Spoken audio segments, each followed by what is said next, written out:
श्रद्धा तीन तरह की हो जाती है, हम लोग नहीं समझ पाते।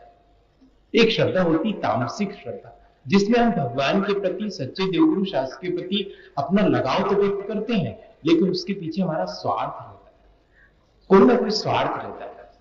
और बल्कि ये रहता है कि इनके पास आने से सुना है कि सारे काम बिना करे हो जाते हैं।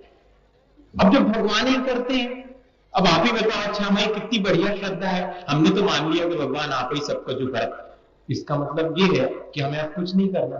तो ऐसे आलसी लोगों की श्रद्धा खतरनाक है। कहीं ऐसा तो नहीं कि हमने सब भगवान पे छोड़ दिया क्योंकि हमसे करते नहीं होता है, वो नहीं रहा इसलिए। अब भगवान थोड़ी हमारा खाना बना करके जाएंगे, क्यों? हम तो भगवान, क्योंकि हमने तो सुना है कि जो कुछ भी करते हैं सब भगवान ही करते हैं, हमारी तो बहुत श्रद्धा है भगवान पर। श्रद्धा का अर्थ ये नहीं है कि हम अपना स्वार्थ उनसे सिद्ध करेंगे। ऐसी श्रद्धा तो तामसिक कहलाती है।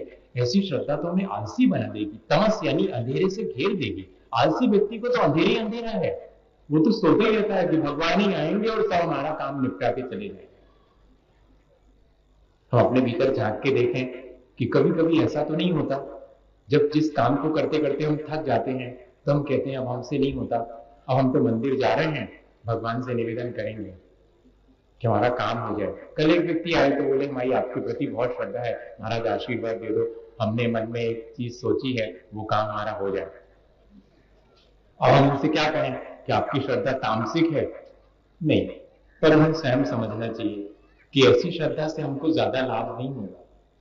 हमारी श्रद्धा अगर है तो हमारे आत्मविश्वास से बहुत सारे काम हो जाएंगे, जो हमने कभी किए नहीं होंगे वो भी हो जाएंगे। कोई और करने थोड़ी आएगा, वो तो हम अपने भीतर अपनी श्रद्धा से अपने आत्मा की अनंत शक्ति को प्रकट कर लेंगे तो सारे काम सहज हो जाएंगे। जब हमने गेहूं की खेती करी है तो हमको क्या ये कहना पड़ेगा कि हमको भूसा मिलेगा कि नहीं मिलेगा? अरे वो तो ऑटोमेटिकली मिल जाएगा।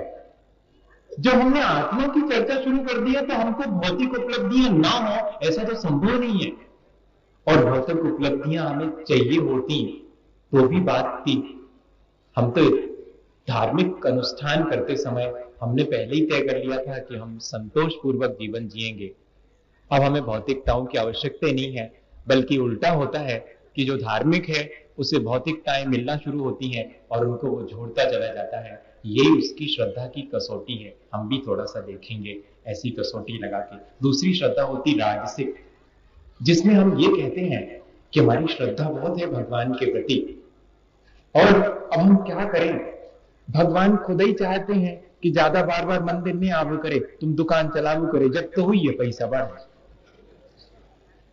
अब क्या करें, भगवान ही चाह रहे हैं कि हम प्राइम मिनिस्टर बन जाएं, इसलिए हम चुनाव में खड़े हैं, और कोई वजह नहीं थी। अब भगवान ही की ऐसी आज्ञा है, हमारी बहुत श्रद्धा है भगवान। आश्चर्य हो रहा होगा ना आपको कि ऐसा तो हमने कभी सोचा ही नहीं था। नहीं, ये राजसिक श्रद्धा है, जिसमें हम बहुत महत्वाकांक्षी हो जाते हैं। श्रद्धालु होने के साथ साथ हमारी महत्वाकांक्षाएं अगर बढ़ती चली जाती हैं कि अब तो हम सच्चे देवगुरु शास्त्र के भक्त हो गए हैं, अब तो हमें संसार की सब चीजों की दौड़ में भी शामिल हो जाना है, तो ये श्रद्धा, महत्वाकांक्षी की श्रद्धा राजसिक श्रद्धा कहलाती है। और आलसी व्यक्ति की श्रद्धा तामसिक श्रद्धा कहलाती है, जो ना महत्वाकांक्षी है ना आलसी है, जो सिर्फ अपने कर्तव्यों को पूरा करता है और सच्चे देवगुरु शास्त्र के प्रति सहज रूप से अपनी भक्ति प्रकट करता है, वही श्रद्धा सात्विक श्रद्धा है। ये हमने आपको एक कसौटी दी, हम इस कसौटी पर अपनी श्रद्धा को परख करके देखेंगे। पिछले दिनों जिस दौर से हम गुजर रहे हैं अपनी दृष्टि को निर्मल करने के लिए, उसमें यह बहुत जरूरी है कि कभी कहीं कोई मलिनता हमारे इस दृष्टि में आ जाए तो हम फौरन सुधार लें कि नहीं, मुझे महत्वाकांक्षी नहीं होना चाहिए, मुझे आलसी भी नहीं होना चाहिए, मैं तो सिर्फ निमित्त हूं। जो भी कार्य होता है अगर कोई उसका श्रेय मुझे देता है तो वो श्रेय मैं अपने से बड़ों को दूंगा। अगर मुझे कोई कहता है कि आपकी वजह से ये काम गड़बड़ हो गया है, तब मैं जरूर से एक बार फिर एनालाइज करूंगा और उस कार्य को व्यवस्थित करने की कोशिश करूंगा। अगर ऐसी मेरी दृष्टि हो गई है तब फिर समझिएगा कि हाँ, सचमुच हमारी श्रद्धा बहुत परफेक्ट है, बहुत चोखी है। मैं आपको एक उदाहरण दूं, सोच के दूसरा उदाहरण आया था लेकिन अब दूसरा दे देता हूं क्योंकि वो ध्यान में ही चला गया, और किताब में से देख करके बोलूंगा तो मजा नहीं आएगा।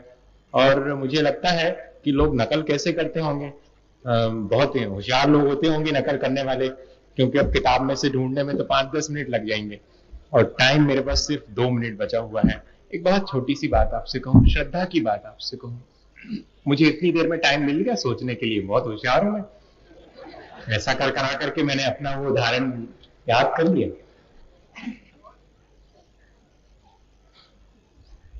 वर्णी जी के जीवन का उदाहरण है। 2 उदाहरण एक साथ मेरे सामने आ गए, दोनों सुना दो। वो तीसरा वाला जो मैंने याद किया था वो फिर भी ड्यू है।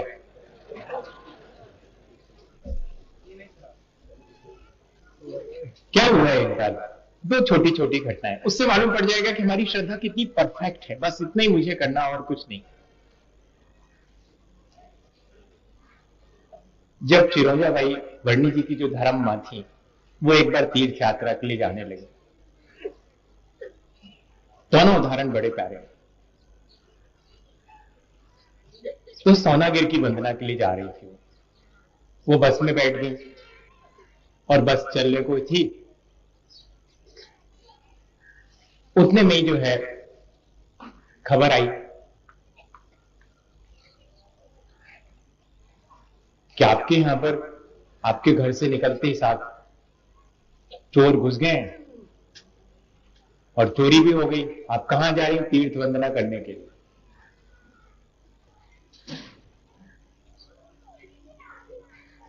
तो मालूम उन्होंने क्या कहा कि ठीक है, हमने तो तय कर लिया है कि हम तो तीर्थ वंदना करने जा रहे हैं, अब जो भी होना हो वो हो जाए। और तीर्थ वंदना के लिए चली गई और 3 दिन का प्रोग्राम बना के गई थी और 5 दिन के बाद लौट करके आई। वर्णी जी ने कहा कि हम भी चलते हैं, देख लें क्या क्या चोरी हो गई। तो उन्होंने कहा नहीं भैया, तुम अपनी पढ़ाई तो हर जाने करो, तुम तो जाओ विद्यालय सागर, संस्कृत विद्यालय में पढ़ते थे, और हम जाके देखते हैं क्या क्या ले गए हैं, क्या क्या बचा है। और जाकर के वहां देखा घर में तो ताले वाले तो सब टूटे पड़े हुए थे, लेकिन मजा ये था कि जो भी कीमती सामान था वो यथा स्थान रखा हुआ था। थोड़ा सा दाल चावल वगैरह जरूर बिखरा पड़ा था। जो भी आया होगा उसने खाने पीने की चीजें खा पी करके और वापस लौट गया। कीमती सामान कुछ भी लेके नहीं गया। सोने के सिक्के ऊपर पड़े हुए थे, वो भी नहीं उठाए। वर्णी जी को चिट्ठी लिखी कि भैया अपनों कछु नहीं गो। वर्णी जी ने क्या जवाब लिखा, मुझे वो कहना है। श्रद्धा क्या चीज कहलाती है? एक श्रद्धा तो वो चिरौंजा बाई की कि यात्रा स्थगित नहीं होगी, चाहे जो ले गए हों। मेरा जो होगा मेरे पास फिर भी है, क्योंकि मैं भगवान के दर्शन वंदन के लिए जा रही हूं, वो मेरा अपना है। ये बाकी चीजें मुझे ज्यादा इनसे लगाव नहीं है। क्या ऐसा हमारे जीवन में कभी घटित होगा तो हम भी ऐसा ही करेंगे? एक बात। वर्णी जी जो चिट्ठी में लिखते हैं वो दूसरी बात कि भाई जी, आपको पैसा चोखो है, वो तो चोरों को भी निपच दो, इसे कुछ नहीं लेगा। ये दूसरी श्रद्धा है। इस तरह हम अपनी श्रद्धा को देखें गौर से कि हमारे जीवन में जो हमने कमा करके रखा है, क्या वो हमने इतनी ईमानदारी से कमाया है कि जिसके गंवाने का हमें जरा भी दुख नहीं होगा, या कि जिसे हम गंवा ही नहीं सकते, या कि हमने अपने जीवन में वो सारी चीजें अर्जित कर ली हैं जिनसे ये संसार की छोटी मोटी चीजें अब हमें ज्यादा लुभाती नहीं है। हमारा रुझान, हमारी रुचि मालूम पड़ जाएगी कि हमारी श्रद्धा सच्ची है नहीं। और वो दूसरा उदाहरण, बहुत छोटा सा उदाहरण, वर्णी जी गए हैं वंदना करने, शिखर जी की वंदना करने। और आपको मालूम है कि एक तो छोटी वंदना है, एक बड़ी वंदना है। वो जो 36 किलोमीटर लगभग, क्या 36 मील, वो नीमिया घाट से होकर के पूरा पर्वत का चक्कर लगाते हैं, तो वो वाली कर रहे थे।